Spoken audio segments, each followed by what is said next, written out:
This is 1480 KRAE Cheyenne.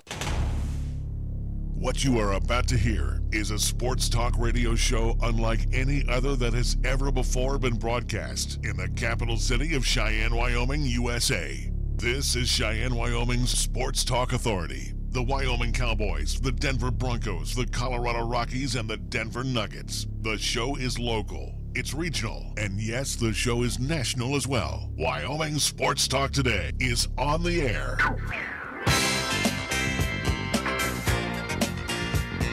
If they're talking sports on the radio in Cheyenne, this is the place it happens. This is Wyoming Sports Talk Today. And welcome to Wyoming Sports Talk Today, being brought to you by all these wonderful folks. Taco John's of Cheyenne, Jolly Rogers RV Sales and Service on Highway 30. Chick-fil-A at the corner of Windmill and Del Range, directly across from Menards. Kia of Cheyenne, over on Nation Way where the 19s are ready to find a new home, and they got them for you over there at Kia of Cheyenne. Platte Valley Bank ×2, banking the old-fashioned way, banking the high-technology way of today, over on Vanda High as well as at the corner of College and Pershing. Medicare Pharmacy for all your pharmaceutical needs over on Bluegrass Circle next door to Texas Roadhouse. Lennox Auto Body, the Auto Glass and Detail Center over on Pershing Boulevard. The main auto and truck repair center with a plethora of bays on Dunn Avenue. First Tier Bank at 1508 Stillwater Avenue. Customer service always first and foremost. See them about their special CD rates with great annual percentage yields right now. First Tier Bank, 1508 Stillwater Avenue, banking for you Monday through Friday.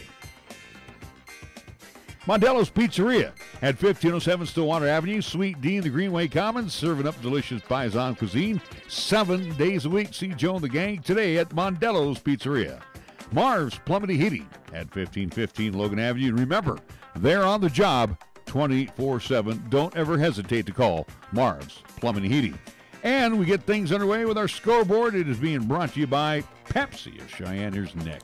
NHL action for tonight. Florida Panthers at home. They will take on the Washington Capitals. Also, two New Jersey Devils will play host to the New York Rangers. New York Islanders at home. They will take on the Toronto Maple Leafs. Tampa Bay Lightning will travel across the border to see the Ottawa Senators. St. Louis Blues, they will host the Colorado Avalanche. You can see that game on NBC Sports Network. Chicago Blackhawks at United Center will take on the Winnipeg Jets. Vegas Golden Knights in Sin City, Las Vegas, Nevada. At T-Mobile Arena, they will take on the Edmonton Oilers. And last but not least, the Calgary Flames, your Western Conference clinching Calgary Flames will be on the road in Staples. They'll take on the LA Kings. Also, two playoff scenarios, at least clinching scenarios for tonight. The Washington Capitals will clinch the Metropolitan Division if they win against Florida, and the New York Islanders lose to Toronto in regulation. The Toronto Maple Leafs will clinch a playoff berth if they are able to at least get 1 point against the New York Islanders. That's what's happened in NHL action for tonight.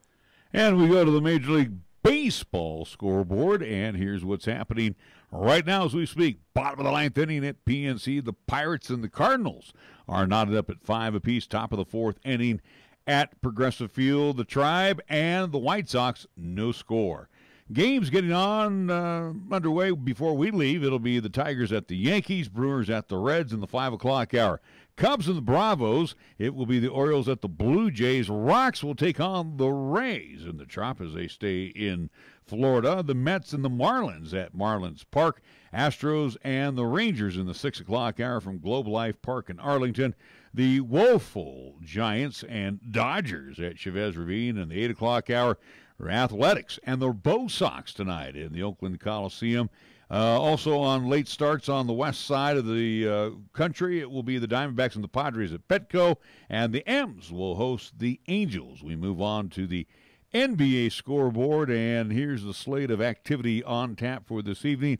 It will be the Pistons at the Pacers, Heat at the Celtics, Bucks will take on the Nets in the Barclays Center, Bulls and the Knicks in Madison Square Garden.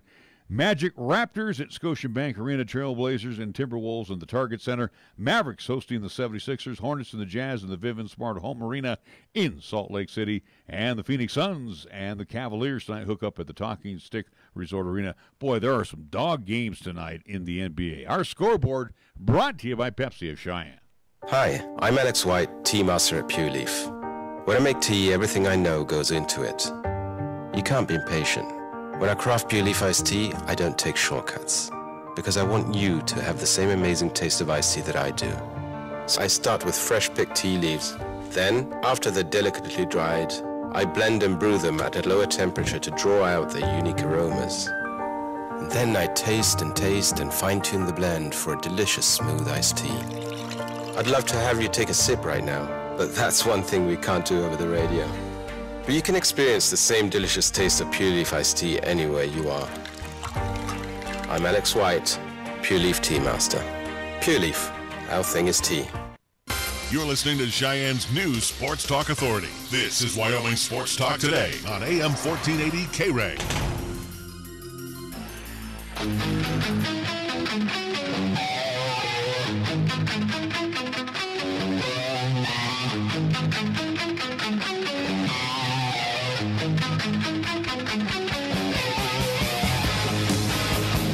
Welcome to a Monday afternoon Wyoming Sports Talk Today. Larry Perlwati along with Nick Perlwati. We get to talk collegiate hoops, and that will include the NCAA here in a little bit. It is April Fool's Day, and it feels like it was a joke this past weekend of what happened on the sports side of things, but whether it was down in Tucson, also too, again, with the baseball ranks losing 2 games against the Miami Marlins. Are you serious? No, wait a minute. Don't jump around. Let's keep again. I go back to my at least previous statement from last week about the Rockies for that series. But anyways, again, baseball, but also too.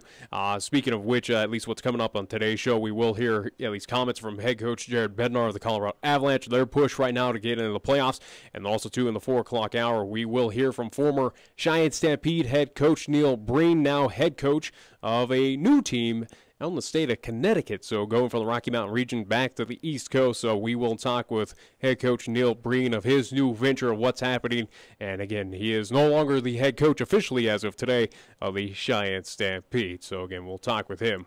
All right, let's take a look here what's going on in Laramie. Now, everybody may think this is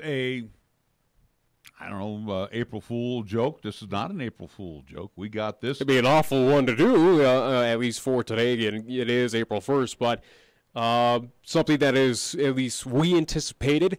It is. I think it's the beginning of possibly more to happen, at least to come from the University of Wyoming. But Trace Young is the first to walk away this off season, from the Wyoming Cowboys men's basketball program. He announced on Twitter today, he put up a lengthy post of just describing his feelings and just what he was doing. And again, he will move on. He will transfer away from the University of Wyoming. So big news again, where we anticipated this, again, an awful season, and you have to imagine that players were going to be, quote-unquote, kind of defecting from this team. Well, it's already starting to happen. Well, and here's the official announcement. No April Fool on this. No. University of Wyoming head basketball coach Alan Edwards announced today that freshman guard Trace Young will leave the Cowboy basketball program to pursue other opportunities in collegiate basketball. We thank Trace for his contributions to the program during his time here, and we wish him well in the future, according to Edwards. Young appeared in 20 games this season for the Pokes, averaging 6.8 points per game. He also added 3.4 rebounds per game in 13 starts. Edwards and the University of Wyoming Athletics Department will have no further comment. Whatever. Hopefully, at least still working on a talk with Coach Edwards. We'll definitely talk about this. But, again, hopefully that will be sometime this week. But it was a promising freshman in Trace Young, a guy who, again, was not stellar. It was someone that looked like promising, that if you develop a few more years, get a little veteran leadership in front of him to at least help him through the Cowboy rank, he looked like he was going to be promising. But, yeah, again, the year that was, I don't blame him, where, hey, I didn't sign up to be a part of a team that was this bad. Again, obviously for a lot of these players, especially in the D1 ranks, your end goal is to try and make the NBA, or at least try to get some sort of draft stock to at least attend or again, make it to that pro level. But it certainly is not going to happen now playing with the Wyoming Cowboys. You're not getting looks out there. First off, Trace Young at 6'9", 179 pounds. I mean, a good gust of wind. A freshman, but he also joins the ranks now of one Jake Hendricks, who has departed the program. So where we had the conversation last year with Alan Edwards, who defused the situation where he said, well, last year was surprising to hear about the defections. This season, there weren't defections. Remember, there was a reason. Departures, either way, whatever verbiage you want to put on in front of it, either way, though, there are players leaving at least your program.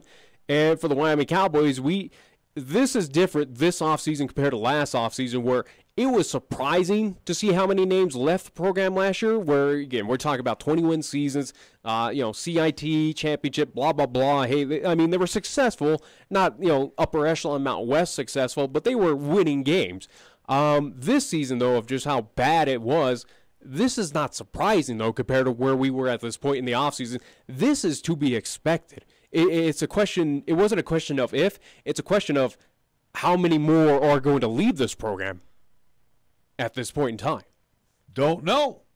We'll find out. That is $1 million question right now. Well, we know for sure that Justin James is leaving the program. Well, he's graduating now. And Jordan Naughton. I'm just saying a lot of these freshmen that had promise, that had a lot of minutes, that had to kind of get pushed out there on the court this season due to injuries or whatever it may be. But you wonder of, Trace Young, again, promising athlete, promising player for the Wyoming Cowboys. He said, hey, bye-bye. Do you really believe that? I think so. He was okay. It was nothing great shakes. He had one good game, and everybody got all wild about him. And then the next 5, he was I said promising. I'm not saying guarantee. I'm saying, again, maybe he promising is like these teams that are moving on in the NCAA tournament or in the NIT or in the CIT. Promising is guys that score 10, 15 points a game. You might want to curb or at least think about what you're saying right now, because you had no teams in the Final Four. I don't care, and that don't bother me a bit. But I'm just saying, you don't come out and score a bunch of points one game, and then you're on a milk carton for the next 5. That's not promising to me. That means you had one good game. Come on, you can't sell me on this program right now. No, I'm not trying to sell you. I'm just saying maybe he's a player that develops in somewhere, and again, curious to see where he lands and what program he does develop under. Could he been a great talent? And next year you're going to try to build the program around Hunter Maldonado. I don't think that's a smart thing to do. Who's been oft injured. Yeah, we know. And let's just use Hunter Thompson. Yeah, the Pine Bluffs product. Tell me where we're going to win a pile of games next year. It depends on what you bring in, though, for the Wyoming Cowboys at this point. And again, talking or at least trying to set up this interview with Coach Alan Edwards, again, hopefully he's not dodging us. But my fault. No, it was my fault. I had another commitment today. Yeah. Anyways, for Coach Alan Edwards, again, learning that he was down in Hutchinson, Kansas, at that JUCO national tournament for D1 JUCOs, seeing what talent was there to at least get those college-ready players who've already had college experience. Again, it's still they're playing collegiate basketball. It just has that JUCO in front of it, but you wonder if. And you would hope, though, that Alan Edwards realizes that this season, as much as he's kind of under the magnifying glass, as much as when we asked Tom Berman about it, he says, I'm not going to micromanage or anything, but the spotlight is definitely on him and his team. If numbers don't improve, Coach Alan Edwards, I don't think, is still the Cowboys head coach next season, at least at this point in time. You would hope that we don't rely on those freshmen, that we let them be sophomores next year, let them develop, let them learn the system, and make sure that they're ready to go on the court. And what do you do with that? You find those ready players. You don't go after your prep schoolers. You don't go after your true freshmen.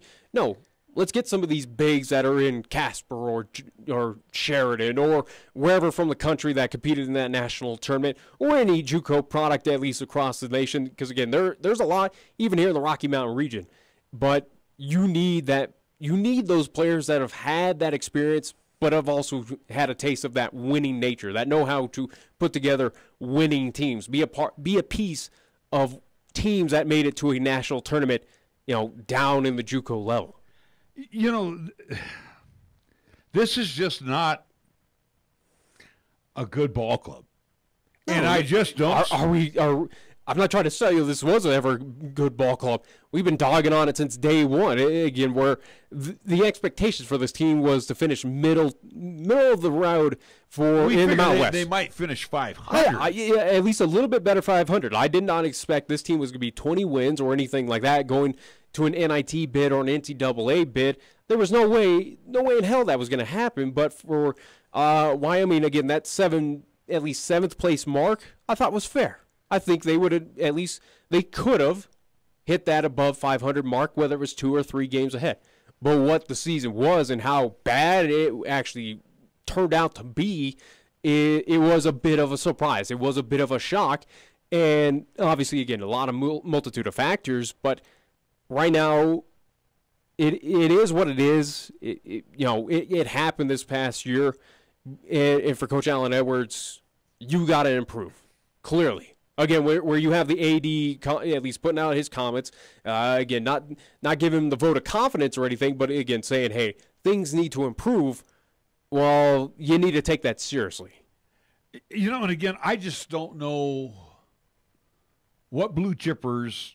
Again, blue chippers you can. I don't think you can at this point in time. Again, of high school blue chippers, it's not going to happen. Well, you're not going to touch. You're not going to get the 5As. We're fully aware of that, Nick. Well, no, I'm just saying as of now, even if you had the Cowboys of back then of 20-win seasons and all that fun stuff, now you're really behind the 8 ball of where they're going to look at that standings. They're going to look how bad this team was, how attendance was, how again you have now people leaving your program. Those for 2 consecutive years now. Those blue chippers are going to go. I'm not that desperate. I'm not that desperate to go to play for the Wyoming Cowboys and revive that program. Again, what is wait, now stop there. It's also a chance for you. You just said something. I'm not sure if I want to go and revive this program, but it's also a chance for you instead of sitting on the bench elsewhere, you got a chance probably to start. I mean, think about it. You have that opportunity to maybe as a freshman be a starting guard, forward, maybe a pivot. Who knows? You are actually trying to rebuild the program. I think right now Wyoming is on the bottom of the list of a lot of players where there's probably other places that are on the same vein of a University of Wyoming that are going to allow those players to probably start, that probably have a little bit better winning, at least record. There's no doubt about it. Let's be honest. Again, you finish a few games better than San Jose State. San Jose State that's in a downward spiral at this point in athletics, especially in their mains of men's basketball and football. Right now, Wyoming is a team. It's basically the old saying of beggars can't be choosers. And Wyoming is at that point in time right now with its recruiting class, with who it's going to bring in of, well, if this is all we can get, we'll take it. I would not be surprised that Wyoming has to kind of go through the scraps, so to speak. And again, no disrespect to those talents, but it's pretty much of, all right, we got to wait our turn essentially behind every other mid-major school that did better than us. Then it's our chance to see what's available. With the Cowboys, I just don't know how to put this out politely. I don't know right now. There's only way but up for the Cowboys unless they. Well, I understand that, and again, or at least you would hope so. If they have a similar season, I would think it'd be smart that Coach Edwards. But are you going to do ball distribution to everybody where Justin James took 40 to 60% of your shots? Why not?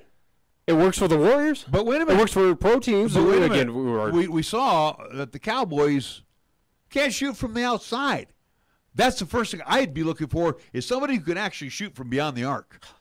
You had that chance here in town last season where he did pretty well from behind the arc out in Connecticut. And let that sleeping dog lie. I know. I'm just saying they had their shot. They had their shot with that 3-point guy, and again, he went and played for Fairfield University. It did pretty well for them this season. But the thing is, though, with the Cowboys right now, and Allen Edwards and his staff that are out and about and trying to recruit that potential athlete to come to Wyoming. Again, don't know if they are going after the freshman class where they're going to turn around and possibly redshirt maybe 2 or 3 of the guys. Don't know.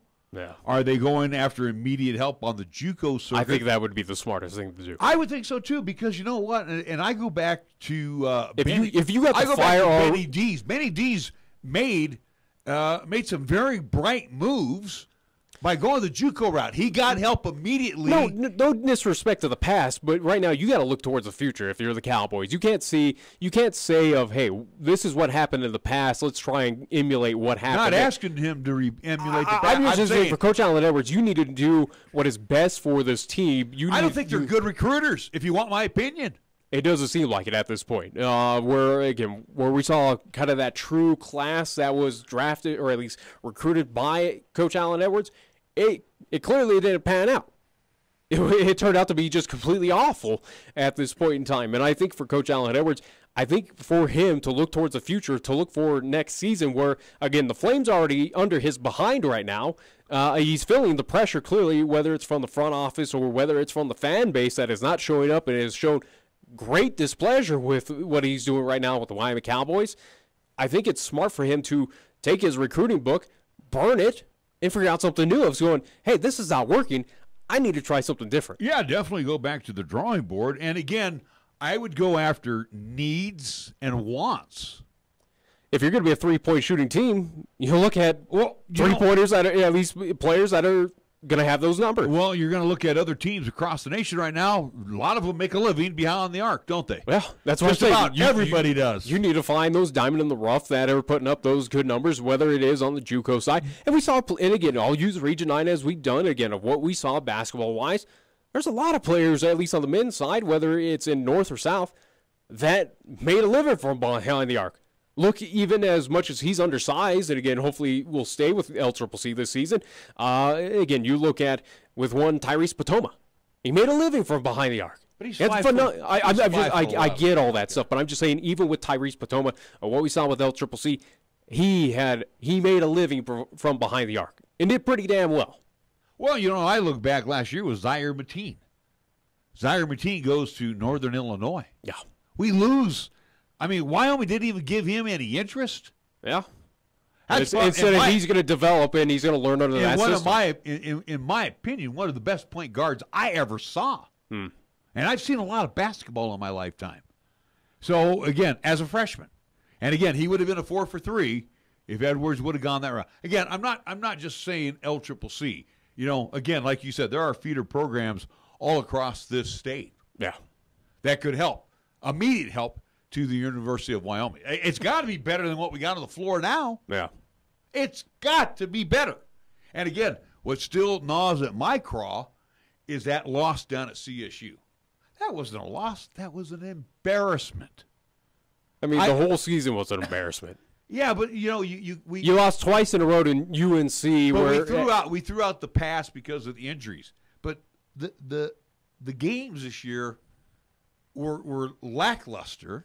Well, yeah, and again, guess what? That rippled effect across, again, all avenues. And, again, it was felt by the fan base. Fan base said, I'm not paying this money. I'm not going out. And that's the thing, too. Here's the deal. Whether you want to call Wyoming fans fair weather fans or jump on the boat. You have to. Again, let's be honest. Yeah, but look over in Laramie. Now, I understand that not everybody in Laramie. I go back to football, and let's be honest. I know, but not everybody who goes to that school is going to go out and watch a basketball game or a football game. There's 30,000 people in Laramie alone. Now, I know they can't support and fill 12,000 seats at the Arena Auditorium. They bank a lot on Cheyenne to help out surrounding areas, even down south of Fort Collins, where they have some great supporters down there as well. Okay, if you rely here on the city of Cheyenne to get over there and see Cowboy basketball or Cowboy football, whatever program it may be, you need to put on a good product on the floor, clearly, because, again, you're competing against good products, good, at least, athletics here in the city of Cheyenne, whether it is, you know, East, Central, or South on those varsity levels. Again, especially with Cheyenne East, phenomenal, at least with the football, phenomenal on both boys and girls basketball. That kind of took away those eyes from the University of Wyoming because let's be honest. We'd rather watch these winning teams that are getting it done here in town.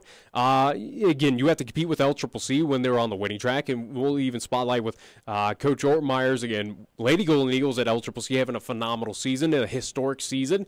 Guess what? That takes eyes away where on a Saturday night, Cowboys are playing, or I'd rather watch LCCC. I'm going to stay in town and watch LCCC because it was a better product this season. Well, you know, the thing is, too, though, with the Cowboys, and again, it's not Larry Shyatt coming to your house, so to speak. Mm-hmm. You know, it's not Steve McLean coming to your house. It's not Benny Dees coming to your house. What's your point? It's Alan Edwards, and Alan Edwards does not have the rep as those three coaches do. Okay, he's an up-and-coming coach. Yeah, I understand he's an up-and-coming coach. And again, coach. he was assistant a part of those. Too, you're going to Nick's house and you're saying, Nick, look, we just won the CIT. Do you really care? No. You want to go to the NCAA? Yeah. You got to sell me on how you're going to get me to this. You're going to have to sell me how this team's going to get to the NCAA. And it's pretty hard to do that now, especially in the Mountain West, where those teams where you could take advantage a few years ago, where now we see UNLV has kind of revitalized. San Diego State is getting back on there. New Mexico trying to. Now you have the powerhouses, and we'll see what happens. I think Nevada is going to take a downturn, especially when they lose the Twins. But Utah State, you got a lot of teams that are pretty much vaulting over and basically getting into good basketball, where the Mountain West is kind of clogged right now. And remember this, too, and a good friend of mine told me this a long time ago, especially with Wyoming athletics. You don't come to Wyoming to sit on the bench. No. Your opportunities are a lot better to be a starter in Laramie, whether it's football, whether it's basketball. But if you're going to come to Laramie to sit the pine for 2-3 years, then you know what? It's not doing anybody good. I mean, you're just a body for practice. Well, right now for Wyoming, you're damned if you do, damned if you don't. Because, again, you had your freshman who did probably should have sat or at least developed. Instead, he got starting time. Even with that starting time, he said, hey, I'm out of here. Bye-bye. And Trace Young, he had those minutes. He got on. And again, we don't know the full picture. Oh, yeah, absolutely. Whether he didn't like the way the program was going to go, or there's another situation that would be better for him. Yeah. And again, too, you're not going to get the looks as you do in Laramie as you do elsewhere in other metro areas. Well, all right, we're going to take a timeout. We're going to come back with more after these words right here on 1480 KRAE. Taco John's presents Olay the Day Pep Talks. Last play of the game, boys. Now they're expecting us to either run it or pass it. So instead, we're gonna do both. Like the new quesadilla taco at Taco John's. It's both a taco and a cheesy quesadilla. Taco and quesadilla. It's the perfect call. Try Taco John's cheesy new quesadilla tacos, stuffed with sirloin steak, chipotle chicken, pork carnitas, or classic beef. Let's go quesadilla taco our way to victory. Olay the Day at Taco John's. You love the Lennox difference, from collision repair to minor nicks and dents. Certified quality you can trust. Nobody cares about your car more than us. Lennox Auto Body, we do what we say. We fix it right and get you on your way. No shortcuts, no compromise. Lennox Auto Body. No shortcuts, no compromise. Lennox Auto Body at 1020 Dunn Avenue and the Detail Center at 617 East Pershing Boulevard, Cheyenne. Are you tired of paying ATM fees? Hi, this is Rick Flood, president of Platte Valley Bank in Cheyenne. Use your Platte Valley Bank ATM or Visa debit card at any ATM anywhere. We won't charge you a fee on our end, and we'll reimburse any fee you incur at any other ATM. That's right, no ATM fees at Platte Valley Bank. How about that? Platte Valley Bank, 3310 North College Drive and 421 Vandehigh Avenue, or pvbank.com. Member FDIC, Equal Housing Lender. You can count on Platte Valley Bank. Community banking for you. When you say Mondello Pizzeria, think authentic Italian.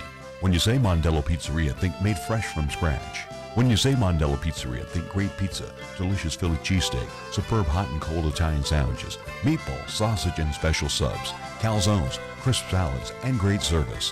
When you say Mondello's Pizzeria, think unmatched Italian taste. Mondello's Pizzeria, 1507 Stillwater Avenue, your only true Italian stop for lunch or dinner. Right now it's time to head over to Jolly Rogers RV Sales, Parts, and Service for low prices on outstanding RVs in Wyoming. Your local, exclusive Jayco dealer wants you to check out their closeout deals as well as their 2019 inventory of trailers, fifth wheels, and toy haulers. You can save up to 30% on select models with approved credit. You can find them at 6102 East Highway 30. Jolly Rogers RV Sales, Parts, and Service is a proud sponsor of LCCC men's and women's basketball, also our local high school teams too. When you say Mondello Pizzeria, think authentic Italian. When you say Mondello Pizzeria, think made fresh from scratch. When you say Mondello Pizzeria, think great pizza, delicious Philly cheesesteak, superb hot and cold Italian sandwiches, meatballs, sausage, and special subs, calzones, crisp salads, and great service. When you say Mondello's Pizzeria, think unmatched Italian taste. Mondello's Pizzeria, 1507 Stillwater Avenue, your only true Italian stop for lunch or dinner. Here's the latest weather forecast on 1480 KRAE.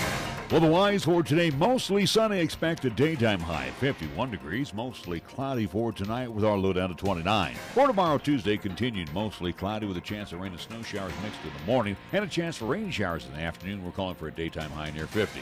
Tuesday night, mostly cloudy with a chance of rain and snow showers mixed. Our low down to 32 degrees. And for Wednesday, continued mostly cloudy with a slight chance of rain and snow showers in the morning, then a chance of rain showers in the afternoon. Look for a daytime high near 50. When it comes to sports talk in Cheyenne, it's a whole new ball game. Let's play ball! You're listening to Wyoming Sports Talk today, and it's only here on AM 1480 KRAE.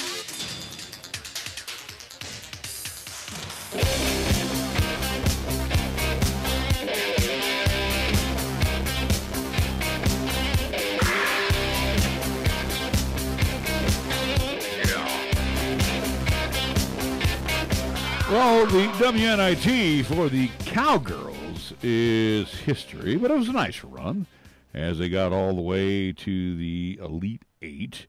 And again, for the teams joining the Cowgirls to say adios in the tournament. What? There's only 4 teams left in the WNIT now. Yeah, again, it would include Arizona Lady Wildcats, TCU. They will match up. That game will take place coming up Wednesday at Arizona. And then on the other side of the bracket for Final Four will be Northwestern taking on James Madison. That game will be at James Madison, played on Wednesday as well. So for the Wyoming Cowgirls, though, a 67-45 loss, 22 points. That's ugly.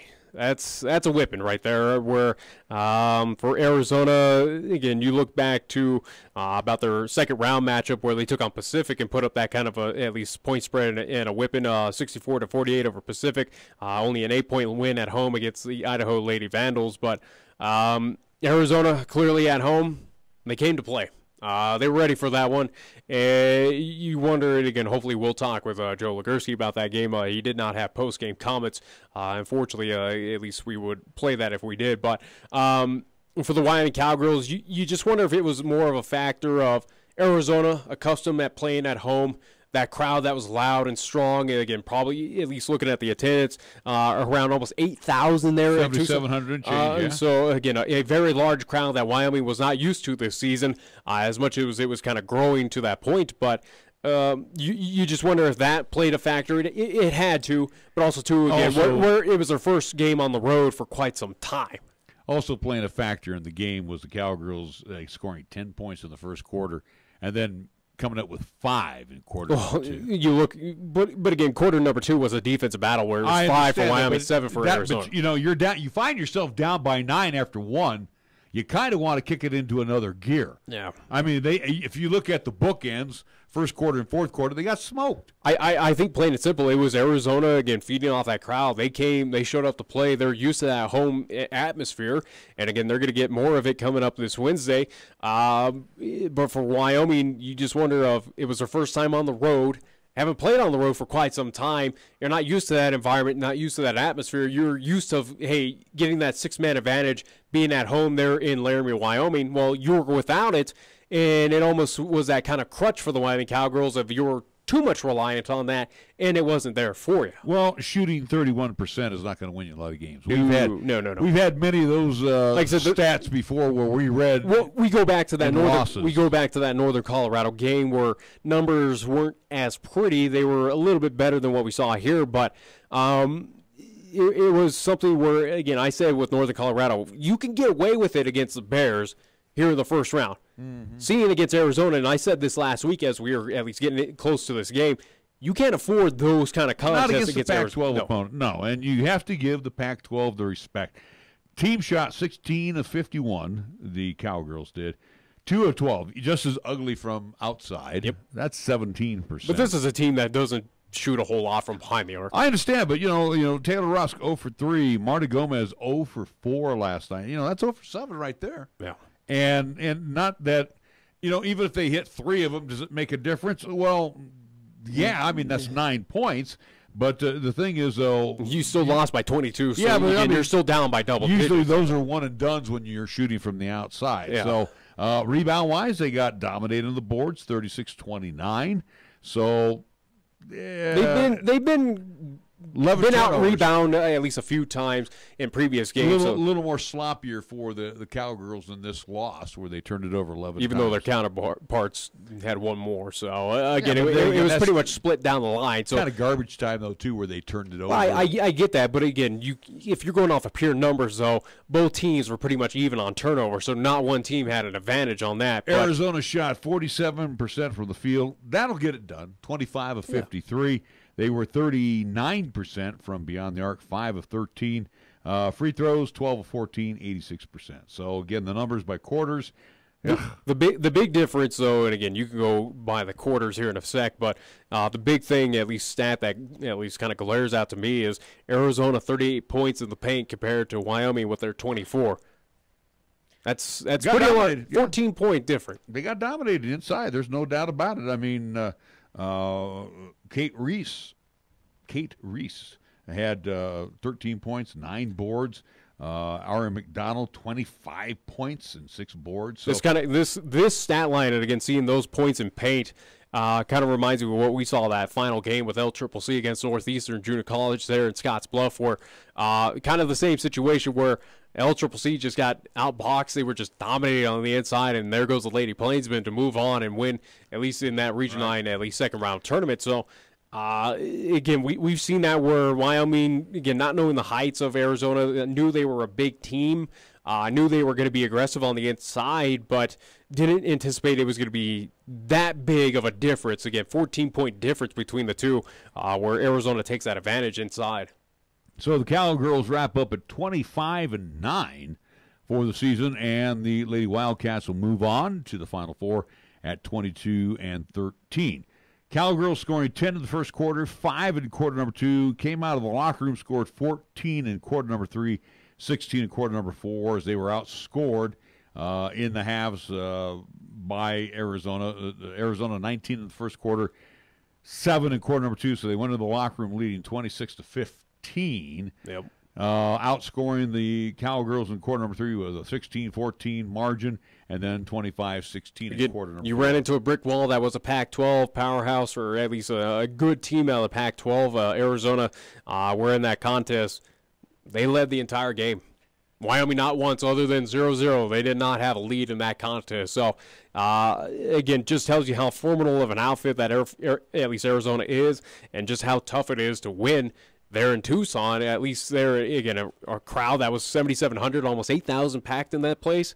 You know, good on them. Good on them showing up. And a up. tip of the cap to both the Lady Wildcats and the Cowgirls. Again, the Cowgirls, through their 3 home games that they had, drew very good crowds. Yeah. So, again, I'm sure Joe Legursky very appreciative of the fan support that he got at the Arena Auditorium. And, again, too, if I'm not mistaken, a couple of those games were during spring break where students weren't there. I think the South Alabama game was. And Northern Colorado, Yeah, I do believe, was also part of spring break. So you look at, and again. But that's a student. But you know it as well as I do, Nick. Yeah. When you were a student in college, when you had that time off, you're gone. You're jetting out of there. Well, and again, Tom Berman, we talked to him last Thursday. He recognized that, again, as he was discussing with you of the alignment of the new, at least renovation of the AA, of how they made things kind of cohesive in there. Is they're not too concerned with students, which is a little bit alarming that he said that, but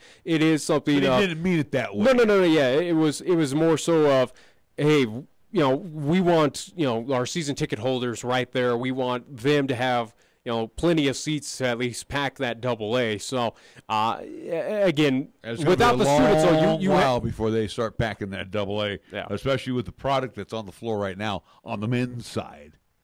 Women, though, will show up, but you are going to lose a lot of pieces, though, from this team. Certainly, you lost at least one key piece last year, but right now, at least for the Wyoming Cowgirls, again, it was another successful season. Again, 25-9, nothing to scoff at. That was, again, another great year by Coach Joe Legursky, but you're losing some good talent, though, for this season. And you do every year, though. But this is a team, though, where, you would like to hope and think that it can reload, that it's not just a rebuild at least season coming up, but they will reload. And again, I think Joe Legursky has that enough respect. He's done it for 16 years with the Wyoming Cowgirls. But I think he knows what he's doing. But he also has a lot easier, and I don't want to use the word easier, but he has a better path at recruiting to the University of Wyoming because of the past success. Yeah. Again, you just mentioned how many years he's been there. In his time that he's been there. Again, going on 17 years. So in his time that he's been there, on the men's side, they've gone through Alan Edwards, Larry Cheyenne. I was going to say, they haven't gone through Alan Edwards is still the coach there, but no, I'm talking just about, saying change that verbiage because he's still coach. Alan Edwards is there. Before that was Cheyenne. They had Heath Schroyer, and they had Steve McLean. See, that's how long Joe Legursky's been there. He's been there through 4 coaches already. So there's stability in the Cowgirl program.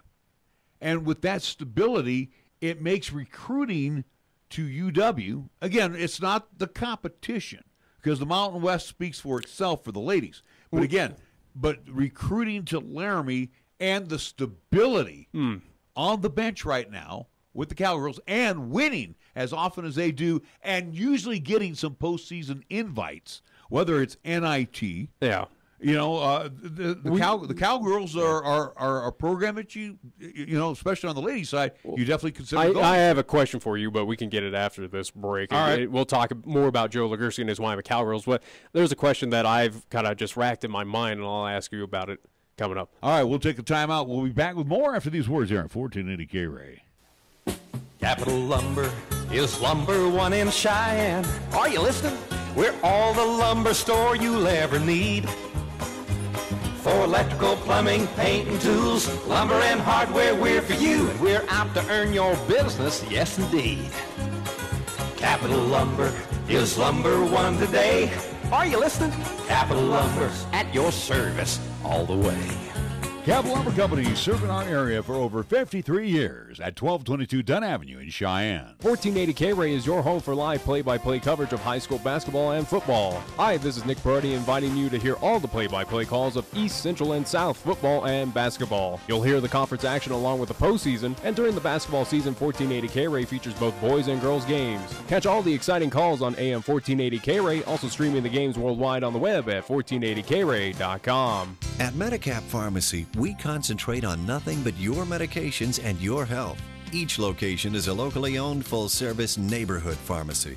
We won't make you walk through aisles and aisles of stuff or wait in a long line.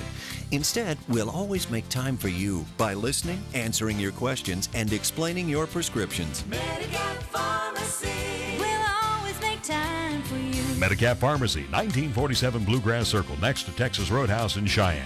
Or call 635-3712. There's a place where possibilities are boundless, where curiosity runs rampant, where exploration becomes opportunity. With Laramie County Community College, you can discover the best version of yourself. It's time to take on new challenges, to enrich your life, and to create the future you deserve. Your story unfolds. Laramie County Community College. Apply today. Visit lccc.wy.edu/yourstory. Chick-fil-A is a proud supporter of our high school athletes at East, Central, and South. May the school year bring success to all of you. Before you start your day, stop by Chick-fil-A for a hearty, delicious, and satisfying breakfast, only at Windmill and Del Range. Breakfast is served Monday through Saturday from 6 in the morning till 10:30 a.m. Breakfast with Chick-fil-A, the most important meal of the day, at Windmill and Delrange. First Tier Bank strives to remain competitive and offers some of the best CD rates in the community, as well as area banks and credit unions per Rate Watch reports. How does that make a difference to you? First Tier Bank can assist you in securing some of the best rates on CDs. They have a 16-month CD at an annual percentage yield of 2.33% and a 27-month CD at an APY of 2.74%. First Tier Bank offers the personalized customer service you've grown accustomed to and deserve. Plus, feel confident that your finances are taken care of by a responsible, knowledgeable staff. Call 307-632-3500 and ask for Caitlin or Debbie. Member FDIC, Equal Housing Lender. Here's the latest weather forecast on 1480 KRAE. Well, the wise for today, mostly sunny. Expect a daytime high 51 degrees. Mostly cloudy for tonight with our low down to 29. For tomorrow, Tuesday, continued mostly cloudy with a chance of rain and snow showers mixed in the morning and a chance for rain showers in the afternoon. We're calling for a daytime high near 50. Tuesday night, mostly cloudy with a chance of rain and snow showers mixed. Our low down to 32 degrees. And for Wednesday, continued mostly cloudy with a slight chance of rain and snow showers in the morning, then a chance of rain showers in the afternoon. Look for a daytime high near 50. Tired of lazy and predictable sports talk radio? We know you are. This is Cheyenne's new sports radio home. It's Wyoming Sports Talk Today, and it's right here on AM 1480 KRAE.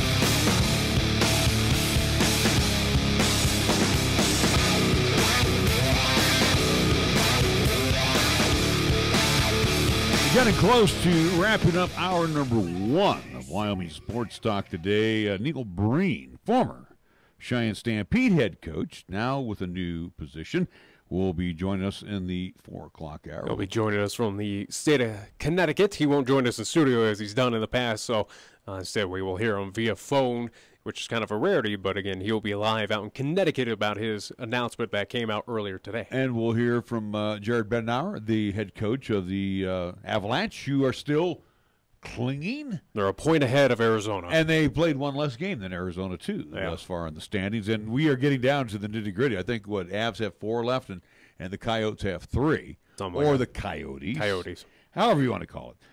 You were going to ask me a question, so we'll keep on the keeping on the theme with Joe Legursky and the Wyoming Cowboys, or at least Cowgirls, I should say. But with Coach Joe Legursky, it was a question that as we're talking about things, and I'll go into his stats as well too. But is Coach Joe, again, 16 seasons, heading into 17 seasons with the Wyoming Cowgirls, brought a lot of success to this program, especially over there at Laramie, Wyoming. But is he at this point in time, and we'll see how many more seasons he's got left in him, but right now at this point in time, is Coach Joe Legursky a Hall of Famer in the NCAA women's basketball? Is he a Hall of Famer? In the NCAA? He will be for the University of Wyoming. There's no doubt about that, but for the NCAA Women's Basketball Hall of Fame, is he a candidate? And looking at his stats again for at least head coaching record with the Wyoming Cowgirls, right now sits at 314 and 186. Yeah, so about 628 winning percentage. NCAA has had 1 appearance, and again it was a 1 loss to Pittsburgh. At least, and again that was in the first Wyoming Cowgirl history making it to the NCAA. WNIT, including with the Arizona loss, they are 16-7 overall. They did win the WNIT back in 2007. Also, too, he has been a 3-time Mountain West Conference Coach of the Year back in 2004, 2017, and then at least last year at 2018. So, again, with all that being said, even you brought up a few things, at least in the previous head coaching positions for the Wyoming Cowgirls. Again, WNIT championship, NCAA berth, winning percentage as well, or at least not so much the winning percentage, but the NCAA berth and WNIT appearances. Right. He was the first coach to do that for this program. Well, if you look at the 46 seasons that the Cowgirls have been playing basketball, since 1973 season, Joe's been there for 16 of them, so he's been there for over a third of the campaign. He's got 314 career wins, 186 losses, as you mentioned before. WNIT, let's see, 1, 2, 3, 4, 5, 6, 7, 8, 9 appearances in the WNIT. A winning record in the WNIT. And 1 in the NCAA. So, and again, I think they had another tournament. It was called the NWIT. I do believe that was under Chad Lavin. That was the National Women's Invitational Tournament. That was a postseason tournament back in 1990. So That's the only other time that the Cowgirls have been in postseason play. So, Hall of Fame. And again, as is right now, not depending, say if, career, say he retires after this season, again, not to at least expel some sort of rumor, but again, of just putting out that scenario. If he says, hey, I'm done, this is my career, I'm happy, I'm going to go off in the sunset, as is. 314 out of one, and again, with 186 losses for a 60% winning percentage with the University of Wyoming. Again, NCAA berth, WNIT appearances, WNIT championship as well for the Wyoming Cowgirls. Is he a name that should be, or at least does he have the numbers and at least the history behind him to get into the NCAA Women's Basketball Hall of Fame? And in my opinion, I wouldn't say a guarantee, but I think it's someone that I think he is someone that committee, or at least however they go about selecting for the NCAA Women's at least Hall of Fame, he's a name that they definitely need to take a look at. I would say this, and this is just my opinion here. I would say in Joe's case, if you give him about 3 to 4 more years, 20 seasons, you get him 400 victories, 400 career victories. I think that might be enshrinement into the NCAA Basketball Hall of Fame. I think. And I think he would be deserving. Again, we're thinking of Laramie, Wyoming. We're not thinking, UConn and Duke and Tennessee. UCLA and Stanford and Baylor. We're thinking of Laramie, Wyoming. Yeah. And we're thinking of the stability that Joe Legursky has brought to this program. And again, as I mentioned, in his 16 years, let's go through the numbers. Think about this too again, Nick. 16 years he's been there. Yeah. 1, 2, 3, 4, 5, 6, 7, 8, 9, 10 postseason appearances. Yeah. Albeit 9 of them are WNITs and one's an NCAA tournament. So that's not too bad for little Laramie, Wyoming. Yeah. So to make your point, and I'm kind of, not. That's why it's kind of the. I'm not skipping around the truth. I think if you get Joe 400 wins, I think he will be enshrined. When it's all said and done, he'll be enshrined. I think at this point in time, with what numbers and what stats he has as a head coach for the Wyoming Cowgirls, I think it's something very impressive. I think for the at least committee, though, I think he deserves consideration. He deserves to at least get a look at. Again, is it a guarantee of he's a Hall of Famer? Probably not. But it is someone that needs that respect, that deserves that at least a chance to take a look at and see what he has done for this program, for this state. Again, over there at Laramie, Wyoming, of what he's done with the Wyoming Cowgirls and kind of built this team into a mid-major, quote-unquote, kind of powerhouse, so to speak, of what they've been doing in postseason, at least play, and again, getting to the postseason, and just the amount of just winning records that they have brought now with the Wyoming Cowgirls. So, and again, keyword is stability of what he's done to the program. And talk about recruiting. Hey, you come to play for the Cowgirls, you probably will be playing an extended season. Well, if for the Wyoming Cowgirls, you talk about recruiting, talk about picking up local products. However, from Central, from East, even here in the Cap City. Sheridan, Gillette, he's down in Colorado, all over the state. Down in the metro, at least Denver area, again, where even to at least bring up a name of Markel Dent, where, again, she was a phenomenal product for Coach Joe Legursky. Again, looking in this Rocky Mountain region of taking that talent and making it into a winning formula. You look over at Cheyenne East, you had Megan McGuffey. You had, correct me if I'm wrong, Haley Lagaki from Sheridan, Woodward, Kayla Woodward from Sheridan, from Gillette. Her name is going to slip my mind right now. Again, Aubrey Vandiver from Laramie. So again, he has always found a spot or two for the locals, and the locals is the state of Wyoming. Yeah, that they have been significant factors. Yeah, and if I'm not mistaken, in the case of Megan McGuffey, she was part of that WNIT championship team. I think so. So my point is, though, like I said, you get recruited. You young ladies out there, you get recruited by Joe Legursky to come play basketball at the University of Wyoming. There's a very good possibility you're in March Madness somewhere. Yeah. Whether it's a WNIT, and again, that close to being in the NCAA. Give the Lady Broncos their due.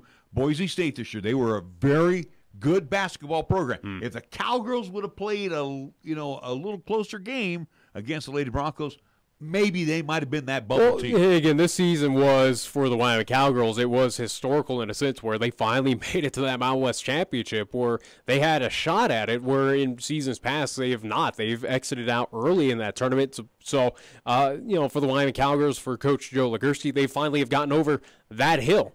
Now the next biggest hill for the Wyoming Cowgirls is now winning their first ever Mountain West Championship. And right now, again, for local talent, whether it is here in town, whether it is up in Gillette, Sheridan, the Casper schools, you go out west to Green River, Rock Springs, wherever it may be, again, when you are recruited by Coach Joe Legursky, you know you're going to something that is stable. You know that is a winning program, a respected program, and a program that is going to be competing in the Mountain West, again, with the best, is going to compete with as much non-conference opponents that it allows, where, again, it is tough to get those opponents out to Laramie, Wyoming, but, again, you're a part of a successful season. You are a piece that is a part of a winning nature. Well, and again, the Cowgirls don't play a cream puff schedule. Let's get that done. Okay, they play. Well, they play good basketball. They're not going to get Tennessee or UConn in or whatever, and they're not going to get called out to go play them either. No. But the thing is, with the talent around the Rocky Mountain region that you get to play, and again, if you can get into a pre-Christmas type tournament, you might see a couple of good teams. And their Christmas tournament involved them going down to Florida this season, if I do remember. So again, you are traveling, you are seeing some other big mid-major teams, if not some powerhouse teams. I would not doubt that University of Wyoming is probably working out some sort of deal with Arizona, possibly to do a home and away or something like that, where usually they kind of work things out. And again, too, like I said, I say this one last time. He's been there 16 seasons. They've been in postseason 10 of the 16 times. That kind of tells you, if you are, even as a freshman, between your freshman and senior year, there's a very good possibility you're going to see postseason play. And that's what it's all about when you get into D1 basketball, is getting to the dance. And whether you dance in the NCAA or the WNIT, that's postseason. I don't care. Yeah. And one thing, too, think about this. When you go watch basketball at the University of Wyoming, they play in the arena auditorium. They don't play in a gymnasium or the old, what it used to be there called the MPG. I don't know what they call it now. But my point is, they put them in the AA because they draw about 2,500 folks every game.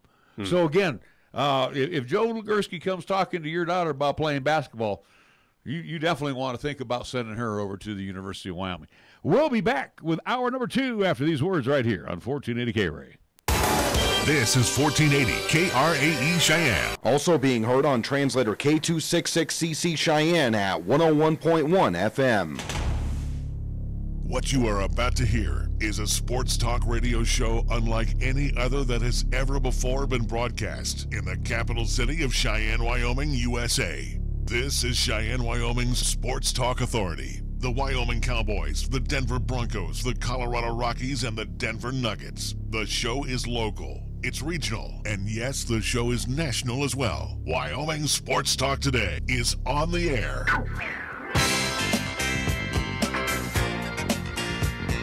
If they're talking sports on the radio in Cheyenne, this is the place it happens. This is Wyoming Sports Talk Today. And hour number 2 being brought to you by Marv's Plumbing Heating. They're on the job 24/7 for your members. Marv's Plumbing Heating, I'll tell you what, folks, been around for a long time, right there on Logan Avenue, 1515 Logan Avenue. We also want to thank Mondello's Pizzeria at 1507 Stillwater Avenue. Sweet D in the Greenway Commons, Paisan cuisine at its best. And I mean, it's all dressed up and fresh for you. 7 days a week. 1507 Stillwater Avenue, Sweet D in the Greenway Commons. Across the way at 1508 Stillwater Avenue, it's the home of First Tier Bank. Banking, customer service, and great CD rates going on right now, all with you in mind, with fantastic annual percentage yields on the CDs right now over at First Tier Bank, 1508 Stillwater Avenue. Lennox Auto Body, the main auto and truck repair center on Dunn Avenue, the Auto Glass and Detail Center on Pershing Boulevard. Founded by Dick Lennox about a quarter century ago, and the tradition carried on by his daughter Heather has not missed a beat. Lennox Auto Body and the Auto Glass and Detail Center. Medicap Pharmacy, for all your pharmaceutical needs, same locale as always, Bluegrass Circle, next door to Texas Roadhouse. Platte Valley Bank ×2, the original location on Vanda High, and the east side location as you're cruising home tonight, corner of College and Pershing.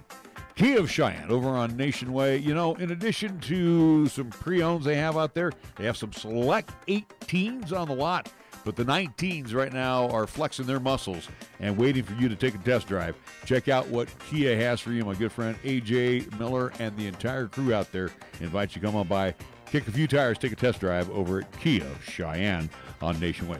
Chick-fil-A. Serving up 3 squares, breakfast, lunch, and dinner. You can't go wrong by eating all 3 squares at Chick-fil-A. They got 2 convenient drive-thrus. Oh, by the way, they're directly across from Menards at the corner of Windmill and Del Range. Jolly Rogers, RV Sales and Service, your exclusive home for Jayco. RVs, fifth wheels, travel trailers, 18s. Yes, there are still some 18s left in the lot, and you're going to find some great financing packages going on right now. And again, if you are looking at interest rates, well, I'm sure they can find an appropriate low interest rate right now if you're into the 19s from Jolly Rogers RV Sales and Service. And we also want to thank Taco John's of Cheyenne, where a lot of things are going on at Taco John's. You know, again, their loaded potato olays. They've got their quesadilla. They got their fish tacos right now, 6-pack and a pound. And tomorrow it will be the ever lovely Taco Tuesday. Taco John's of Cheyenne. We get things underway with our scoreboard. It's being brought to you by Pepsi of Cheyenne. Here's Nick. NHL action for tonight. Florida Panthers at home. They will take on the Washington Capitals. New York Rangers will be on the road in New Jersey to take on the Devils. New York Islanders at home. They will host the Toronto Maple Leafs. Ottawa Sens, they will be across the border. They'll be in Canada's nation capital as they will take on Tampa Bay Lightning. Colorado Avalanche, they travel to St. Louis to see the Blues. That game can be seen on NBC Sports Network. Chicago Blackhawks, they will be at United Center hosting the Winnipeg Jets. Vegas Golden Knights at T-Mobile Arena in Sin City. They will play host to the Edmonton Oilers. And last but not least, the Calgary Flames, who are your now Western Conference champions. Again, as they had the best record in the Western Conference, they will travel to Staples to see the LA Kings. Playoff clinching scenarios as well for the NHL for tonight. The Washington Capitals can clinch the Metropolitan Division if they win against Florida and if the New York Islanders lose to Toronto in regulation. The Toronto Maple Leafs will clinch a playoff berth as well if they are able to get at least 1 point against the New York Islanders. That's what's happening in NHL action for tonight. Major League Baseball in Cleveland. The Tribe leads 1-0. Bottom of the 7th against the pale host, the Chicago White Sox. Final in 11. Cardinals beat the Pirates 6-5 as the Buccos lose at PNC. Games getting underway before we leave. Tigers will be at the Yankees, Brewers and the Reds at Great American Ballpark in the 5 o'clock hour. Cubs at the Braves. It will be the Orioles at the Blue Jays. Rocks and the Rays in the Trop for tonight. Mets will visit the Marlins at Marlins Park in the 6 o'clock hour. Astros at the Rangers in the 8 o'clock hour. Giants and the Dodgers from Chavez Ravine. Used to get excited about this series. Now, Red Sox and the Athletics in the Oco tonight. Diamondbacks, Padres at Petco. Halos and the M's tonight at T-Mobile Park. NBA look at the schedule for this evening. Again, the Nuggets with the night off. Our Warriors also with the night off. Golden State holding on to a 1-game lead in the Western Conference. Pistons over will be at the Pacers tonight at the Bankers Life Fieldhouse. It will be the Heat and the Celtics. Bucks and the Nets in the Barclays Center. Bulls and the Knicks in the Mecca, Madison Square Garden. Magic and the Raptors in the Scotiabank Arena. Trailblazers, Timberwolves, Target Center. 76ers, Mavericks in American Airlines Arena. It will be the Hornets and the Jazz in the Vivint Smart Home Arena. Cavaliers and the Suns in the Talking Stick Resort Arena. You heard the schedule for the NBA. Try to find a baseball game. All the games are dogs tonight in the National Basketball Association. Our scoreboard brought to you by Pepsi of Cheyenne. This is the Pepsi that's got a date with your taste buds. We're talking 1,000 bubbles dancing a two-step with you and 2 tacos at 2 a.m. Order number 83. Come on.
Jose Cuervo Gold or Silver Tequila, 1.75-liter bottle, $27.89. And Coors Extra Gold, 30-pack, 12-ounce cans, $16.89. Town and Country Supermarket Liquors on the South Greeley Highway, Cheyenne's low-price leader.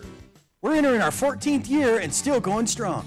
I'm AJ Miller here at Kia of Cheyenne, and we always strive to make it easy for you to own a quality Kia vehicle for less.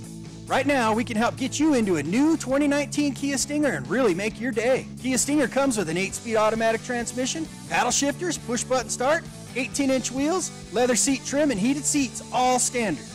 Come into Kia of Cheyenne, call 775-0123 or go to kiaofcheyenne.com. We'll make it easy. Here's the latest weather forecast on 1480 KRAE. Well, the wise for today, mostly sunny, expected daytime high 51 degrees, mostly cloudy for tonight with our low down to 29. For tomorrow, Tuesday, continued mostly cloudy with a chance of rain and snow showers mixed in the morning and a chance for rain showers in the afternoon. We're calling for a daytime high near 50. Tuesday night, mostly cloudy with a chance of rain and snow showers mixed. Our low down to 32 degrees. And for Wednesday, continued mostly cloudy with a slight chance of rain and snow showers in the morning, then a chance of rain showers in the afternoon. Look for a daytime high near 50.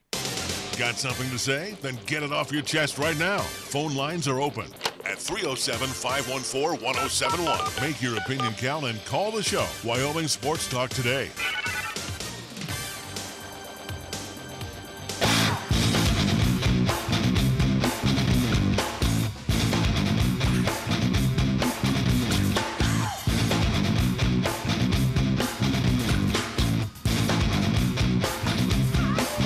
And we are back on Wyoming Sports Talk today. We get a chance this time out to chat hockey, and usually this gentleman has been in our studio talking with us.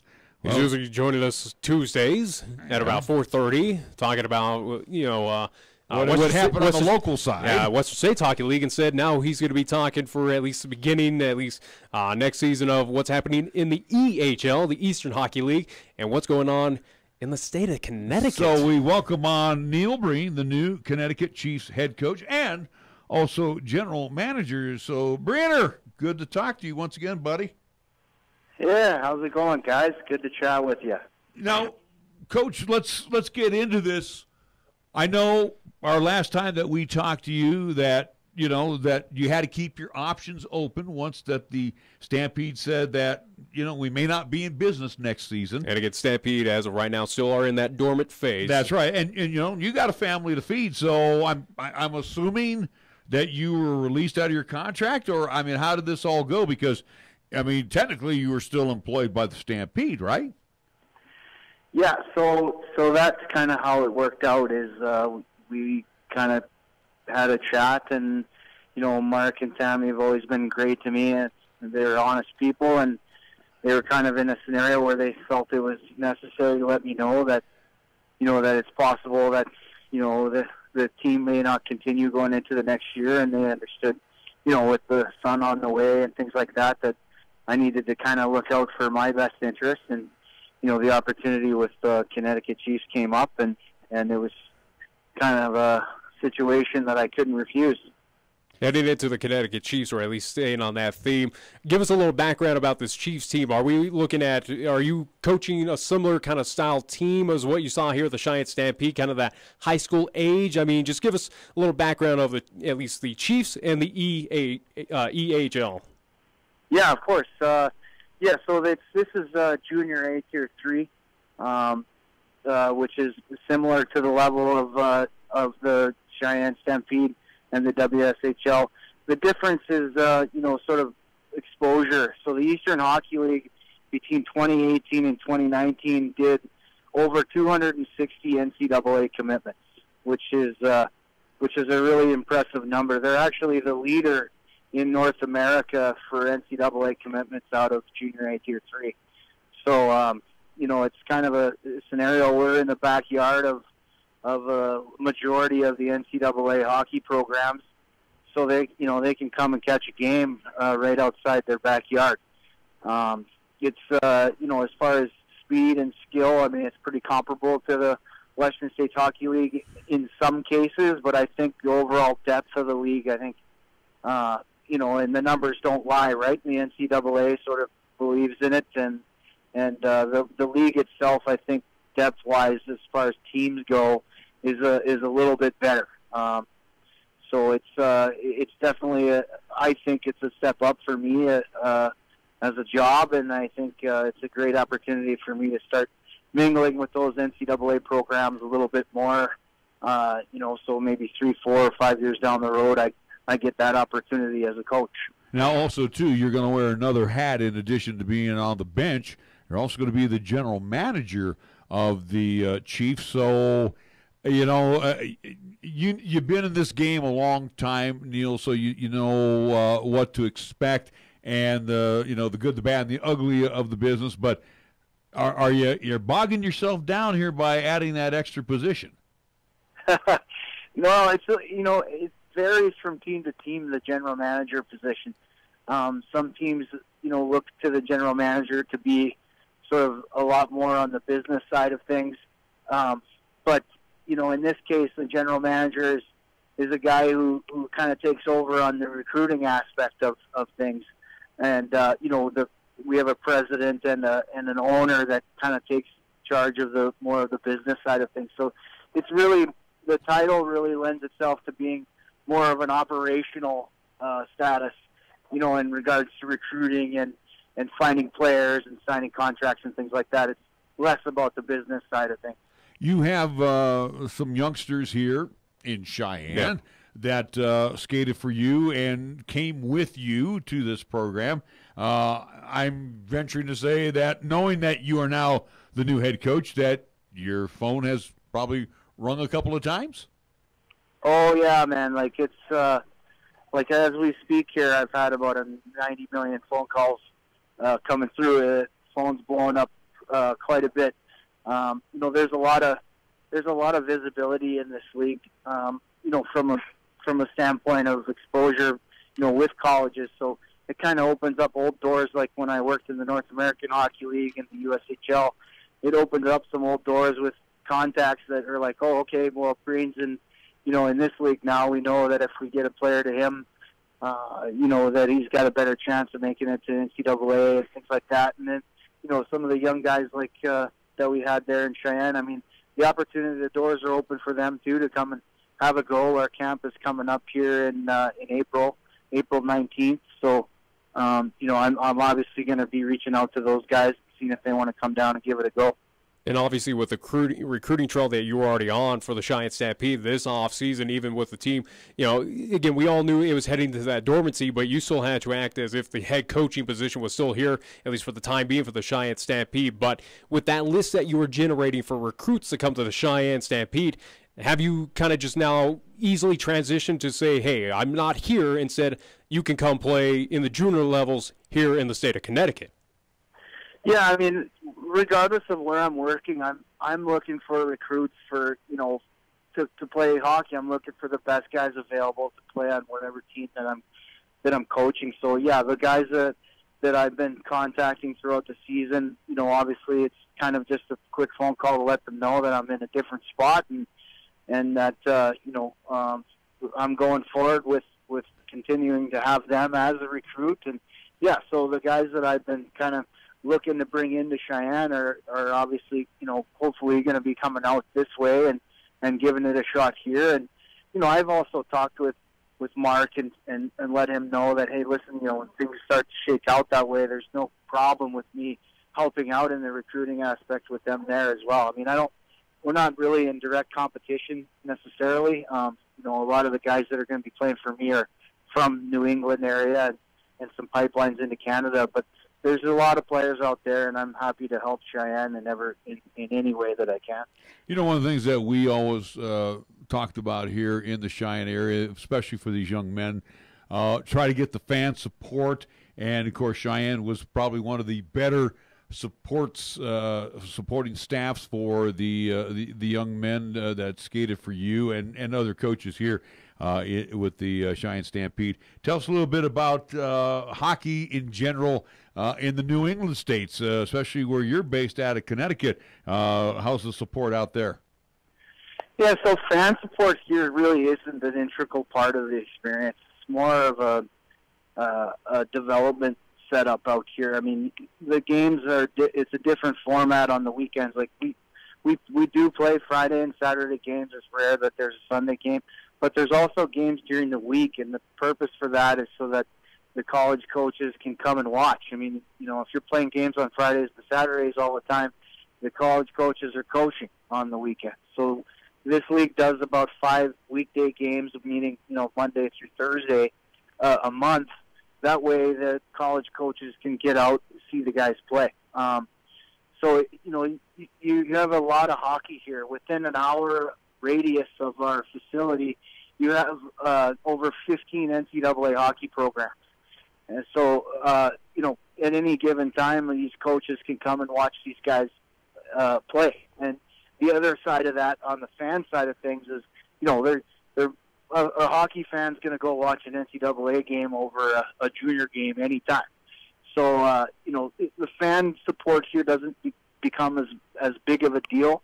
It's more about the exposure to the NCAA programs here. So you don't see a lot of fans. You maybe get a couple hundred, which is great, but you don't see as many fans. The one thing you do see is the guys with logos on their shirts in the stands, and that's really what the kids are playing junior hockey for anyway. So it's not about W's and L's then with you and the Chiefs. It's more of showcasing the kids on the ice to go to that next level.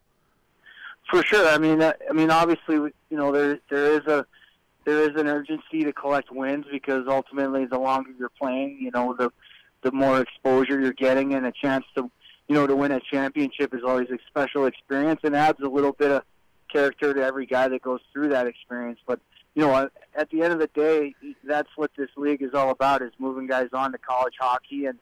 And that's kind of, we've talked about it before, guys, is, that's really my goal as a coach. I mean, that's what I got into the business for. It's really not about the money for me, and it's not really not about the wins and losses.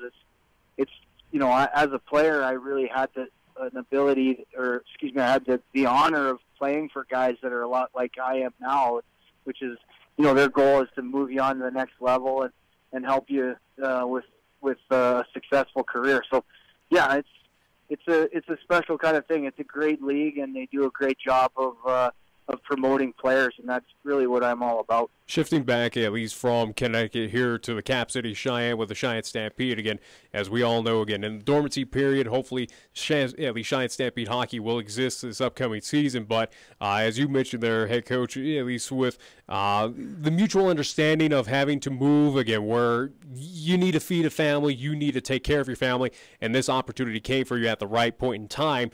But just kind of give your thoughts of what just happened. We talked about it at least the last time you were in studio, at least back in March, about the situation. But just kind of give us your thoughts of just kind of having to part ways from a team that is now sitting dormant, where folks here in Cheyenne right now it's up in the air of, will we see hockey here in the Cap City? Yeah, I mean, I think it's a tough situation. Unfortunately, I feel like there's a disconnect between, the city and what the Cheyenne Stampede are trying to accomplish. I've said it quite a few times without getting too political. Like I've said, I think the understanding needs to be that, the Cheyenne Stampede are not that much different from a high school football team, in a sense where they're trying to help kids get on to the next level. And it's getting too much to be about the money side of things. And who can make this and who can make that, when really the goal of the Cheyenne Stampede, I think, is to help kids go, reach their college dreams. And I think that conversation needs to happen more often between the city and the Stampede and the fans and the supporters of the Stampede. I think ultimately that's really what this is about. And I think if that conversation continues to happen, maybe there'll be a little bit more support from the city, if they get a greater understanding of kind of what the end goal is. Again, as this is official, as you are no longer the head coach of the Cheyenne Stampede, again, now head coach, GM, with the Connecticut Chiefs. Coach, we'll certainly give you this platform right now to, at least as we're getting closer, kind of wrapping this interview up with you, Coach. And again, thank you for joining us today. What last words do you want to say to this community, to the fans, to the staff of the Cheyenne Stampede? What are kind of the just in words that you like to say to this community that supported you. And second part of that question too, Neil, is your takeaways from your year and a half here as the head coach.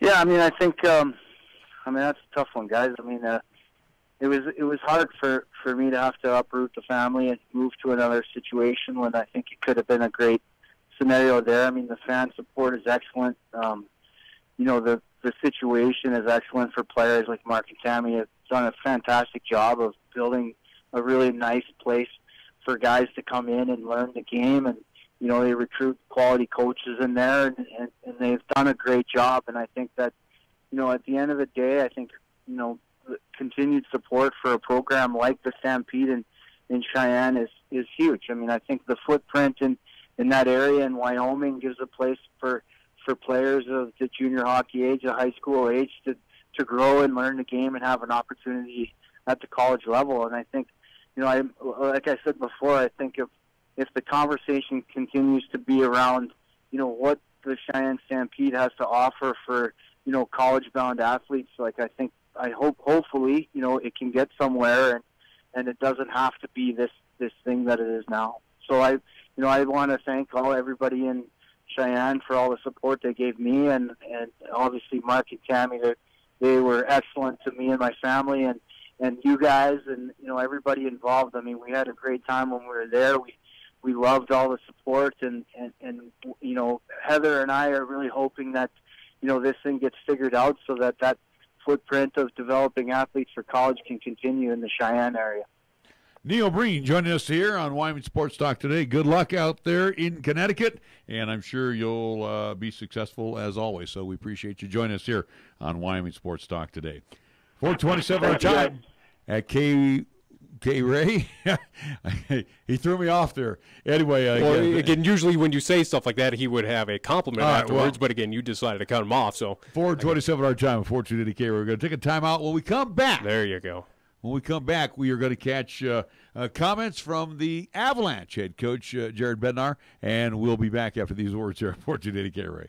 Right now, it's time to head over to Jolly Rogers RV Sales, Parts, and Service for low prices on outstanding RVs in Wyoming. Your local, exclusive Jayco dealer wants you to check out their closeout deals as well as their 2019 inventory of trailers, fifth wheels, and toy haulers. You can save up to 30% on select models with approved credit. You can find them at 6102 East Highway 30. Jolly Rogers RV Sales, Parts, and Service is a proud sponsor of LCCC men's and women's basketball, also our local high school teams too. Taco John's presents Olay the Day Pep Talks. Okay, good day in the weight room, boys. Remember, we lift weights for strength. For cardio, we lift weights faster. Wachowski, quit looking at your stomach, son. What you're looking for ain't there. If you want a six-pack, the easiest way to get one is at Taco John's. Stop in for a six-pack and a pound at Taco John's. Get 6 crispy beef tacos and a pound of potato olays, all for $10.99. Let's olay the day and go get one right now. Last one there has to pick up Mrs. Coach from jiu-jitsu class. Olay the day at Taco John's. Are you looking for a pharmacist who will actually take the time to talk to you? Then come to Medicap Pharmacy. We're dedicated to healthcare only, which means we'll fill your prescription quickly, and then we'll make time to listen, answer your questions, explain your prescriptions, and tell you about possible drug interactions. Medicap Pharmacy will always make time for you. Medicap Pharmacy, 1947 Bluegrass Circle, next to Texas Roadhouse in Cheyenne.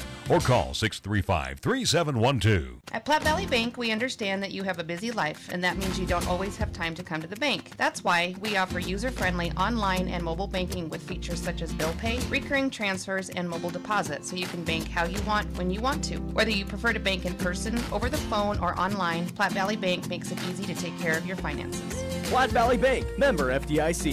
You can count on Platte Valley Bank. Community banking for you. You bleed brown and gold? So do we.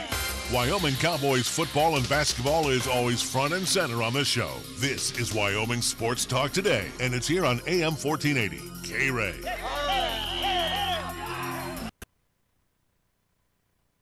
Have a chance to see McCarr and UMass? Yeah, I watched part of that game yesterday. It's a good game, good team. Played good. Is this a player that could potentially help you guys in the playoffs if you make the playoffs? Yeah, I think so. Yeah, every indication, You look at what some other guys around the league are doing, what Hughes has just done, going into Van, watched that game the other night, and he looked good. And Makar, obviously an elite player. I think there's obviously potential for him to be able to come in and help us. And heading into the Frozen Four, obviously it's going to be a great experience for him. And assuming he wins the Hobie Baker on that Thursday, or Friday, I mean, either way, it's going to be a good experience in terms of growth there.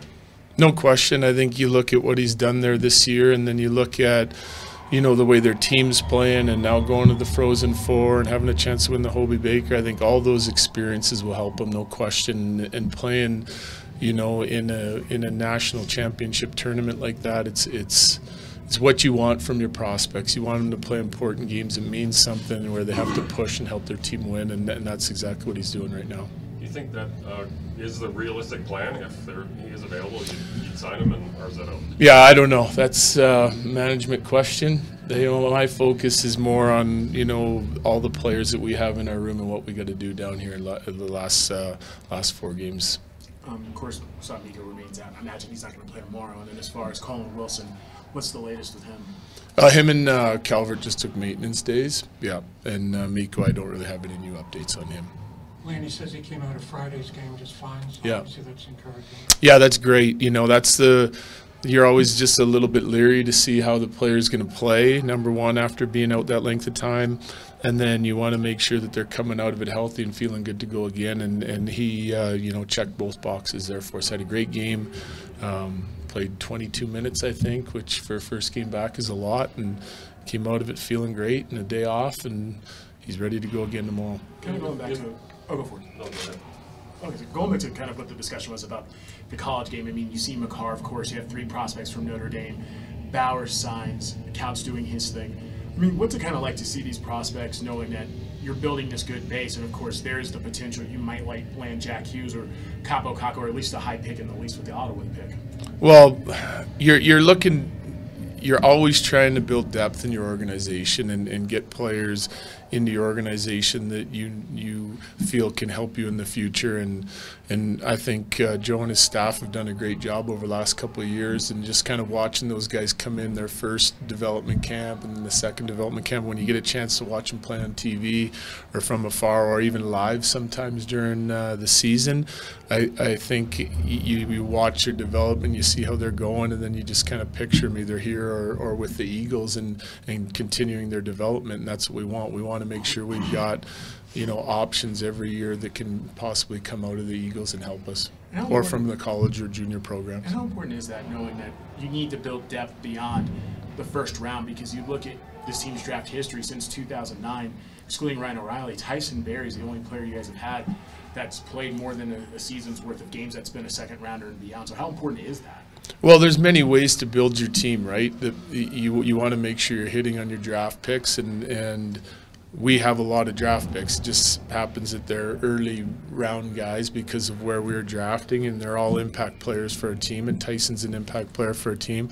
We've built through other ways, waivers, trades, but certainly when you can home grow your draft picks and they can have success in your organization and come help the big club, that's the long-term goal. And if you look at the best teams in the league, just take Tampa right now. They're the best team in the league through the regular season, and you look at all the draft picks and guys that they're bringing through Syracuse and developing in their system. I think it's a key to success. There's no question. If you had Brandon back, let's say a full lineup, would you think you'd still have that attitude of activating D as much as seemingly you have with some good top guys out? Or yep.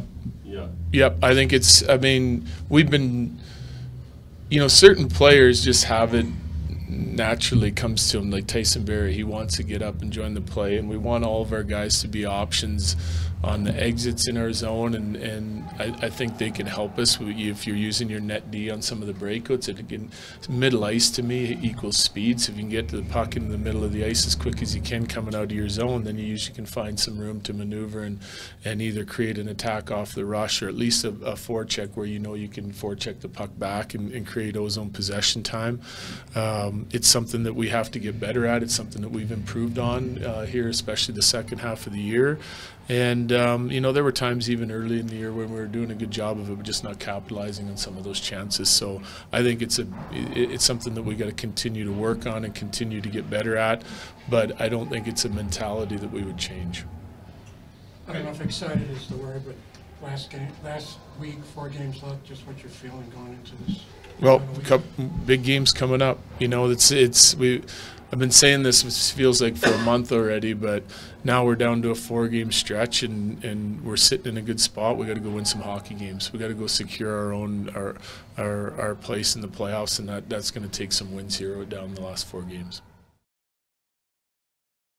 For the golden age of radio, featuring famous radio classics such as Jack Armstrong and Suspense Theater, along with pioneers in the entertainment industry like Bob Hope and Abbott and Costello, along with many other performers who've captured our ears many, many years ago. Join us for the golden age of radio Monday through Thursday, 8 until 10 p.m. on 1480 KRAE, also 101.1 FM, and you can also stream all of our programming on 1480krae.com. April is National Distracted Driving Awareness Month, and there are certain types of distractions: manual, auditory, visual, and cognitive. One of the most dangerous forms of distracted driving is texting, which includes all 4. Careful driving requires complete concentration, and texting places you and the drivers around you in a perilous situation, which could have deadly results. Always remember, you drive, you text, you pay. Paid for by Federal Highway Safety Funds. Chick-fil-A is a proud supporter of our high school athletes at East, Central, and South. May the school year bring success to all of you. Before you start your day, stop by Chick-fil-A for a hearty, delicious, and satisfying breakfast, only at Windmill and Del Range. Breakfast is served Monday through Saturday from 6 in the morning till 10:30 a.m.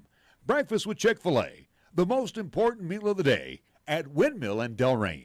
First Tier Bank strives to remain competitive and offers some of the best CD rates in the community, as well as area banks and credit unions per Rate Watch reports. How does that make a difference to you? First Tier Bank can assist you in securing some of the best rates on CDs. They have a 16-month CD at an annual percentage yield of 2.33% and a 27-month CD at an APY of 2.74%. First Tier Bank offers the personalized customer service you've grown accustomed to and deserve. Plus, feel confident that your finances are taken care of by a responsible, knowledgeable staff. Call 307-632-3500 and ask for Caitlin or Debbie. Member FDIC, Equal Housing Lender. Looking for an IT company with friendly, local customer service and the expertise to handle any job? Then go with a name you trust, High West Digital Solutions, a High West energy company. We handle everything from business network management to personal computer problems to same-day phone and tablet repairs. Visit our website at hwds.com or call 307-245-4333 and speak to a real live human being, local, polite, and eager to help. High West Digital Solutions, the best choice, the local choice, the right choice for you. Check out the huge savings this week at Town & Country Supermarket Liquors. Here are just a few of the terrific weekly specials. Check out these Super Radio buys heard only right here. Fireball Cinnamon Whiskey, 1.75-liter bottle, $22.99. Jose Cuervo Gold or Silver Tequila, 1.75-liter bottle, $27.89. And Coors Extra Gold, 30-pack, 12-ounce cans, $16.89. Town & Country Supermarket Liquors on the South Greeley Highway, Cheyenne's low-price leader. Here's the latest weather forecast on 1480 KRAE. Well, the wise for today, mostly sunny, expect a daytime high 51 degrees, mostly cloudy for tonight with our low down to 29. For tomorrow, Tuesday, continued mostly cloudy with a chance of rain and snow showers mixed in the morning and a chance for rain showers in the afternoon. We're calling for a daytime high near 50. Tuesday night, mostly cloudy with a chance of rain and snow showers mixed. Our low down to 32 degrees. And for Wednesday, continued mostly cloudy with a slight chance of rain and snow showers in the morning, then a chance of rain showers in the afternoon. Look for a daytime high near 50. We're taking Cheyenne, Wyoming Sports Talk Radio to a whole new level. This is Wyoming Sports Talk Today. Don't look at me. I think these people are completely nuts. Stop this crazy thing! And it's only here on AM 1480 KRAE.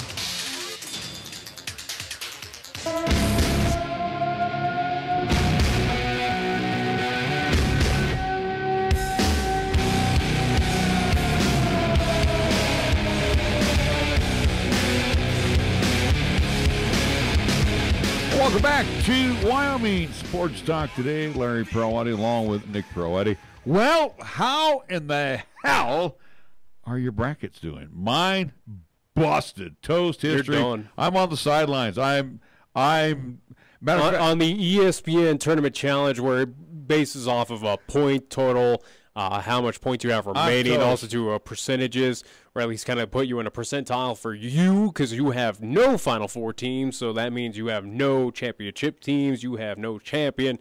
It is all pretty much red on your bracket now.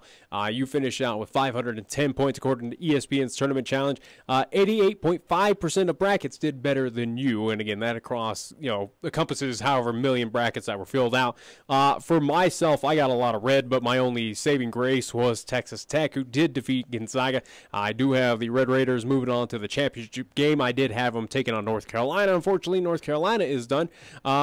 But I finished, or at least so far, I'm at 740 points with a max of 900. That's just if Texas Tech does make it to the championship game, which I feel pretty confident that they can. But 29.2% of brackets did better than mine. So you're saying you're, about that 30%. I'm saying that I'm better than you. You're in that 30 percentile. Once again, I'm in that. I'm saying that once again, this another year, I'm better than you. Well, you're in that 30 percentile. I'm in that 12 percentile. You're awful, yeah. So basically, I sound like your grades that you had that one year at Idaho, right? No. Where you were like John Belushi, 0. I tried in my bracket. I didn't try at Idaho because I just didn't care about college. Right. But either way, though, here I'll tell you right now, I will never. On this program, I say it today, I don't care what seed they come out next year, I will never pick Gonzaga ever to get into the Final Four. They are the biggest choke artists in the world. That's why I had Texas Tech moving on. Again, the Zags are a team that can make it to an Elite Eight, but those who put them in that national championship, make them a national champion team, they don't do it. They find a way to shoot themselves in the foot. They find a way to collapse against good teams. And again, I don't disrespect Texas Tech. I told you at the beginning of, hey, this is a Red Raiders team to take a close eye on. Absolutely. And I think now with this matchup, as we look at the Final Four from the West, Texas Tech is that West regional champion. But you dissed on me about Auburn. I said keep an eye on Auburn as well, too. Well, you disrespected them. Well, North Carolina moving on, but really, I thought with North Carolina, they had the muscle to go all the way. But Auburn, I said you had to keep your eye on, especially as the way they were moving slowly through the brackets. I didn't even have Auburn at least moving on against New Mexico State, so that's how I thought about with the Tigers. But respect to both Auburn and Texas Tech, where those are two teams that are in the Final Four for the first time in at least those programs' history. So we've seen so far history in the making. On the east side of things, Michigan State, I didn't anticipate that they were going to upend Duke. To be honest, I thought Duke was that team. Again, I had Texas Tech eventually beating them. I figured they would slip up against the Red Raiders, but it was not anticipation for Michigan State. So respect to the Spartans. That is your East Regional champion. And then out of the South, go figure, Virginia finally gets to the at least Final Four. So goes from worst to potentially first, as they are still alive here. They have a shot to at least make it far. But you look at the matchups, Texas Tech against Michigan State. I have faith. Again, this Texas Tech team is for real. This is a good outfit. Even you have them losing in the championship game. Well, I had them losing to North Carolina. I thought that North Carolina was the best team this season. Clearly, I was wrong. Clearly did not give respect to Auburn. But for at least right now, Texas Tech as my team to make it to that national championship, it is a Red Raiders team that out of the field of four right now could be national champions. I think they have a good argument. I think now if I were to at least take out of the four matchups, I think Tech should move on. And it wouldn't be surprising if Virginia moves on and it would be a battle of those two teams. Right. Auburn, I think, hey, your story, even though you are a 5 seed, it's not Cinderella-esque, but again, a respectable outfit. I think Virginia has gained some respect now. But I think that 97-80 loss they pinned on North Carolina kind of woke up a few folks. You look at yesterday's games.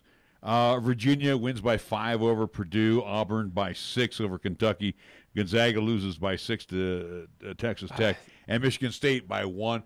All good games yesterday. Yeah. I mean, again, good matchups.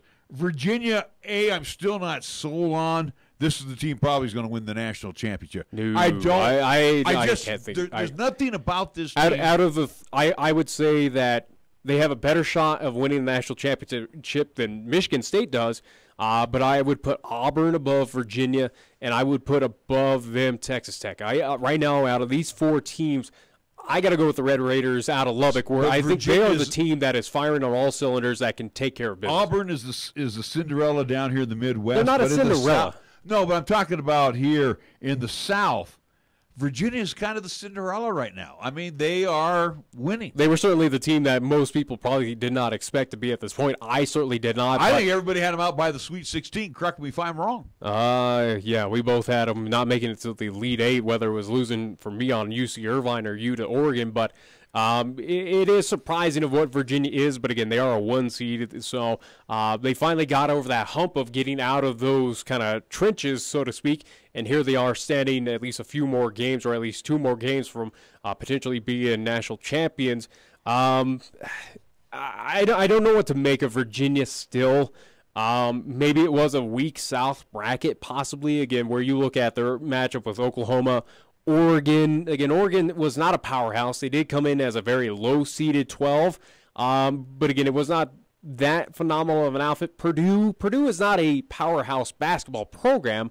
Right now, looking at the South and how Virginia got to where it is, right now, of looking at this bracket, the South was probably the weakest, in my opinion. And we thought Duke had the easiest way to the Final Four. No, I give respect to Michigan State. I'm not taking that away from them. I'm just saying we thought it was going to be not so much a cakewalk, but it was going to be easy steps. Well, and again, looking at my bracket, I anticipated that the South was going to be kind of weak, especially where I had a 13-2 matchup between Tennessee and UC Irvine, and again, had Tennessee moving on, not Virginia. I had their number 1 seed exiting in the Sweet 16. That was my only number 1 seed that had an early exit.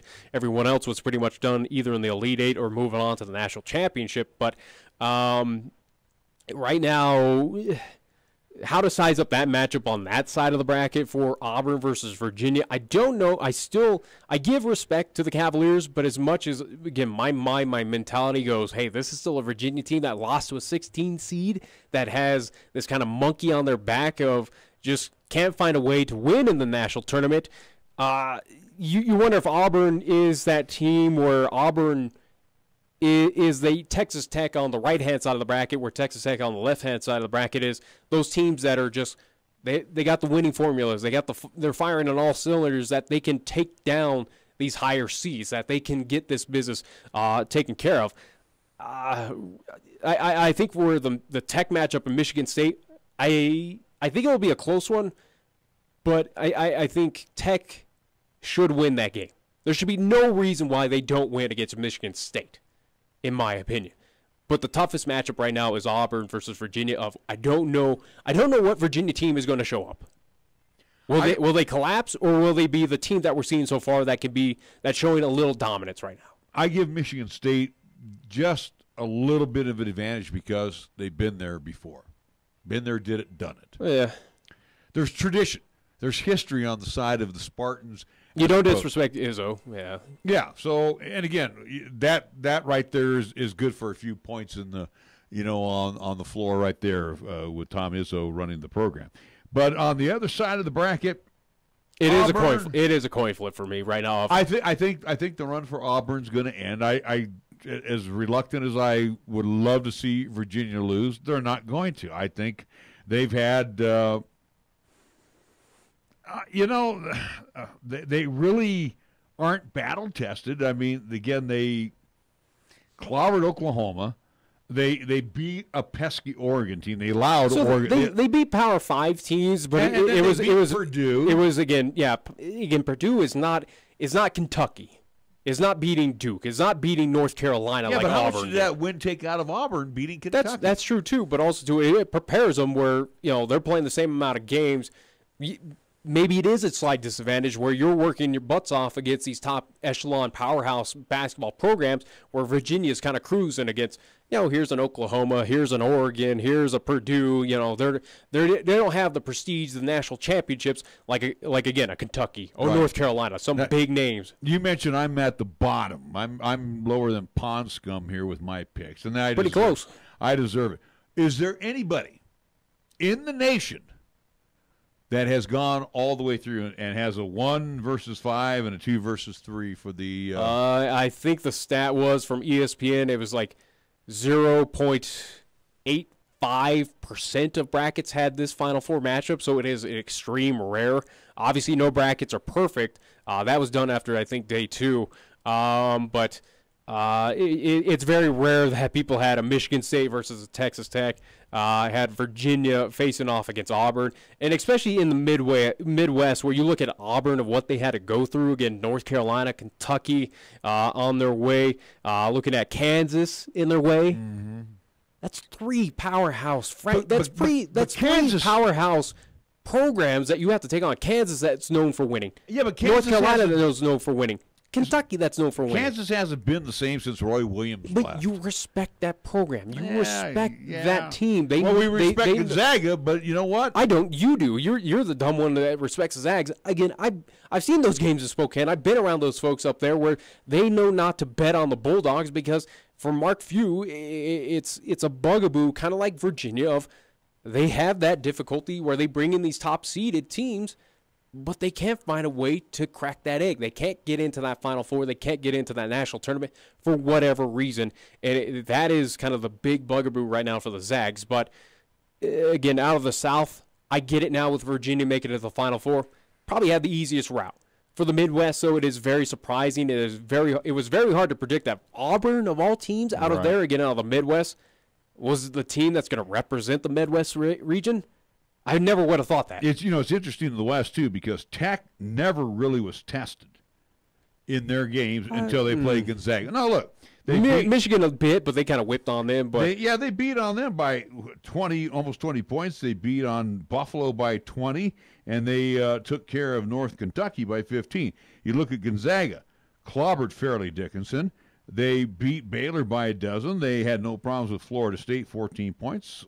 So, I don't want to say neither team is battle tested because really the win by Tech over Gonzaga was Tech is a much better team than Gonzaga. So I don't know how well they are going to match up. But I think they have against Auburn. They're not matched against Auburn. They'd match against Michigan State. I mean, excuse me. But with the Spartans. Again, I don't take anything away from them from upsetting the Blue Devils. Duke is a good team, but also too, it is a Duke team that you knew eventually was going to lose a point in this tournament. You go back to this regular season where they had hiccups, they had points at time. Go back to the second round where they had that 1-point victory, last second victory against UCF. Again, Blue Devils have shown that they are mortal. They are a beatable team. It was only a matter of time when Duke was going to fall to, whether it was Michigan State, whether it was, again, in my opinion, I thought they were going to face up against Texas Tech and lose in the Final Four, but, it is what it is. In Michigan State, you look at that bracket, not really tested as well. Again, Bradley taking on number 10, Minnesota, eventually seeing LSU. No real big team other than Duke is really that scary, or at least where I would have any other of those opponents moving on to the national tournament. So are you now, even though you have Tech losing in the championship round, do you think they are going to be the national champions? I would say, again, with North Carolina out of it, in my, at least of what I've been seeing so far in this bracket, I go, yes, Tech is still going to move on from the left-hand side of the bracket. They will take care of business against Michigan State. I think Auburn's time does come to an end. Virginia, as we were talking about, had the easiest route to get to where they are right now. They are rested. But also, too, that can shoot themselves in the foot. This one's a tough. I go with my gut. I go Texas Tech versus Virginia. Yeah, I think the Red Raiders will be your national champions. I think it's a good possibility. It's just going to pain me to say that Virginia's going to be the national champion. Just pains me. I don't see it. That matchup is really tough to decide on. Where is Auburn going to be gassed out from seeing all these powerhouses, from getting these upsets, or is it something that they're battle tested and they know how to take down another number 1 seed? I just don't know. You're talking about a guy that is looking above pathetic. Yeah, was pathetic. 5 million other people in front of me. You're lucky we didn't put anything on the line because again, I don't care. All right. You should care because, again, this is what, year 2 in a row? So what? You need to fear my bracket, as everyone else kind of is already knowing. Like I said, where I'm at in the bracket is where you were at scholastically wise in college. All right. Major League Baseball. We're going to give you one more update here. Indians leading the White Sox at Progressive Field 5-3. That's in the bottom of the 8th. Really, we're going to score updates. How about we talk Bottom about the of the first series with the Marlins and Rockies? Tigers and the Yankees, no score. Top of the first, Reds and the Brewers, no score. Final already in between the Cards and the Bucks at PNC, where the Redbirds win 6-5. Rockies and the Rays will get underway at 5:10 from the Trop. Rockies splitting a 4-game How they set split with a Marlins. series. They got shut out yesterday, too. Yeah. Even though, again, I do believe it was a 10 strikeout day, or at least it was a somewhat good pitching performance. But right now, going back to that series where I said leading into the Miami series, knowing that there was 4 at least on the line, I said minimum. They could lose at least one, especially on the road. It's hard to get that 4-game sweep.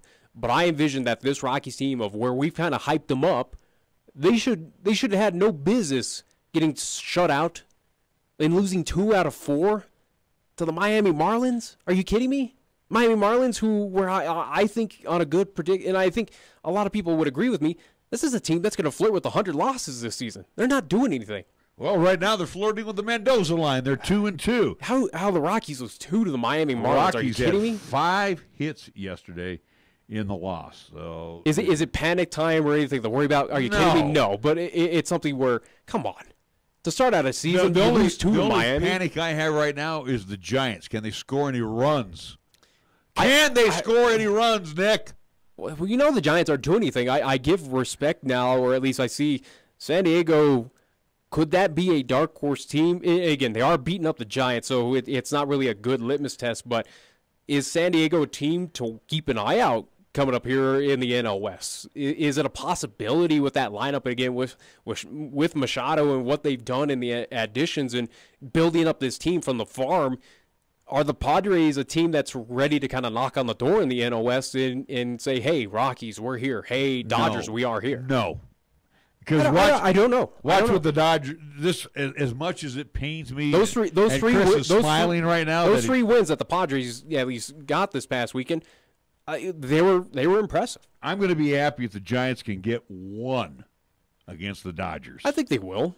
They usually do. Again, that is a rivalry series where it's very rare you see a sweep. They're going to have to win 1-0.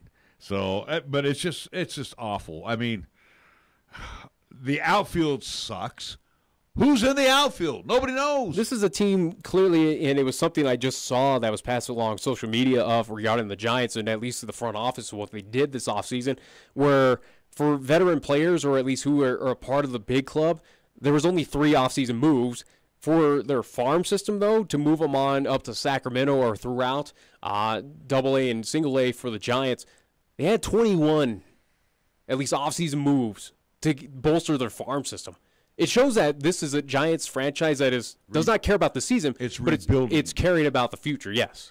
Well, and I care about 2019. Well, they're not doing anything this season. Yeah. Clearly, no. Well, they're going to send Bochy off, and he's going to end up leaving on a losing note because you send him off where he's already above 500 in his career, and he's got 3 World Series. I think the guy's happy. All right, he's got more rings than the home run king of Barry Bonds. All right, if he's happy, then that works for me. Coming up tonight, 8 until 10, it's our Golden Age of Radio Theater, Sherlock Holmes ×2 from 8 until 9. 9 until 10, we will have Suspense Theater ×2, the best, and I do mean the best of the 50s and 60s. We didn't get that opportunity